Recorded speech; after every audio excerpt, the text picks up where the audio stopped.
Et pour la première fois depuis des décennies, le Stampede aura lieu en même temps que le Ramadan.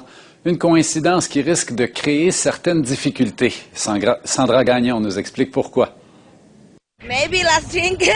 Un dernier verre en plein après-midi et une dernière visite au Stampede pour la famille Khan. Dès ce soir, les musulmans vont entreprendre un jeûne de 30 jours.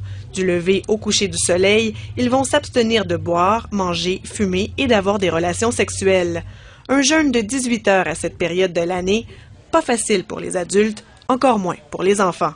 I could, but it'd be hard because, like, if I'm fasting, then, like, it's really hot, and then, like, and I need water, and I can't drink water until the sun sets, so... Ce jeune garçon explique qu'il serait très difficile pour lui de s'amuser au Stampede avec cette chaleur sans pouvoir boire de l'eau. Pas facile non plus pour les employés du Stampede qui devront travailler de longues heures au soleil. It's a really big commitment and I'd want to do every single day, but it's really hard to do it right now, especially during work. Firas prépare des frites et des nachos pour les festivaliers. Difficile de voir tout le monde s'empiffrer alors qu'on a l'estomac vide. Mais il va tenir le coup, c'est une question de foi. Yeah, it's hard, of course, but it's my religion, it's my tradition. I have to stick with that. Et selon cet ancien résident de Dubaï, jeûner au Stampede, c'est beaucoup plus facile que lorsqu'on le fait sur un site de construction dans le désert.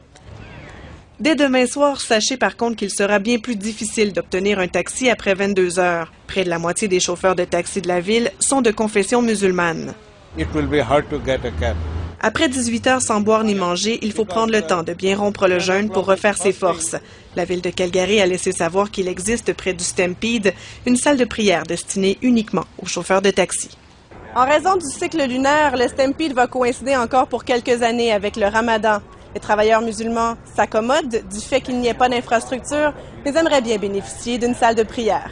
Sandra Gagnon, Radio-Canada, Calgary.